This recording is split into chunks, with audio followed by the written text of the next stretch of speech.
My dad always tells me, back in my day, nobody had food allergies.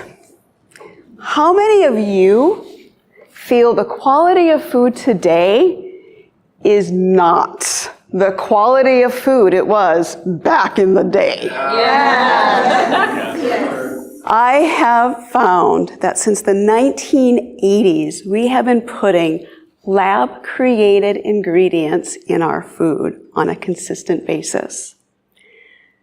According to the British Medical Journal, 71% of health conditions are related to eating ultra-processed foods, otherwise known as lab-created ingredients. And what these ingredients are they an ultra-refined ingredient that is very, very high in calories and very low in nutrition. You eat them, you're still hungry.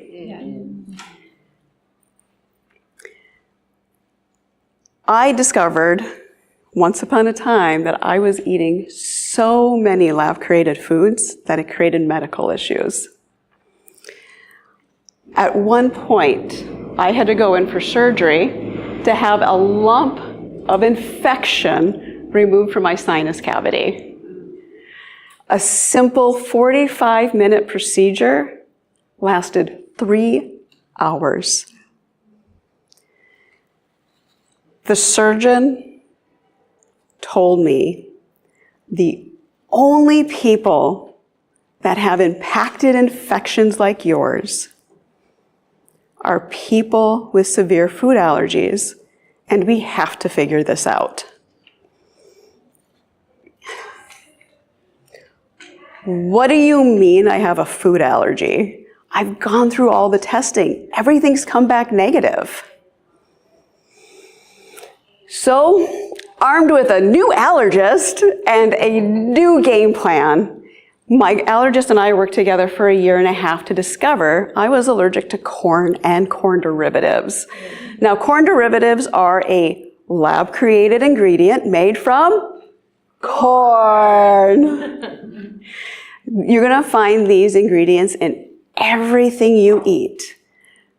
Very famously, they're going to be in dextrose and citric acid, not made from citrus fruit like you may think. What we discovered on this journey, though, is that so many more people are becoming sensitive and allergic to corn. And it all comes back to we are adding more and more and more lab-created ingredients in our food. Instead of eating food from the farm, we're eating them from a lab.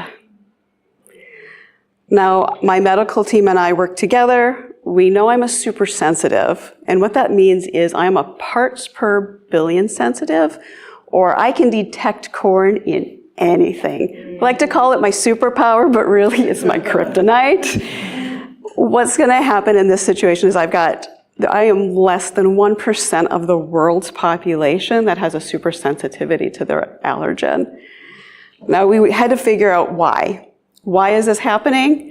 Simply put, I was born in the 70s, and at that time, my dad was a farmhand. We traveled the biggest farms, doing whatever needed to be done.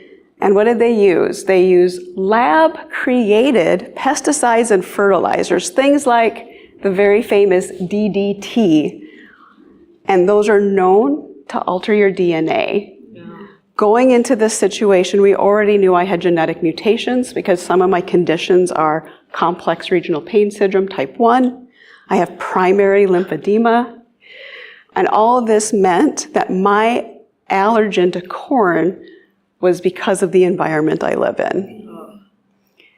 But what's even scarier, the biggest surprise that came out of this was that the ingredients I'm allergic to, everybody is reacting to in different ways. I want you to think about all the people you know who have been diagnosed with chronic pain, diabetes, obesity, heart disease, even cancer. They are all linked back to eating too many lab-created ingredients. So how many of you today would like to know how to identify a lab-created ingredient? Right? That is exactly what I'm going to do for you today. I am going to give you 3 key tools so that you can walk out with confidence knowing how to feed your family. The first tool, we have to identify what are those reactions you should be looking to when you eat food. 2, we are going to talk about and understand how to identify lab-created ingredients on a label, and I'm going to make it a game because we're not going to just sit here and listen to me talk. And 3, I'm going to show you how do you eat safely when you travel, because you know what, it's not just, I don't stay home even though I'm allergic to the world. So at the end of today, you're going to walk out with confidence knowing you know what you just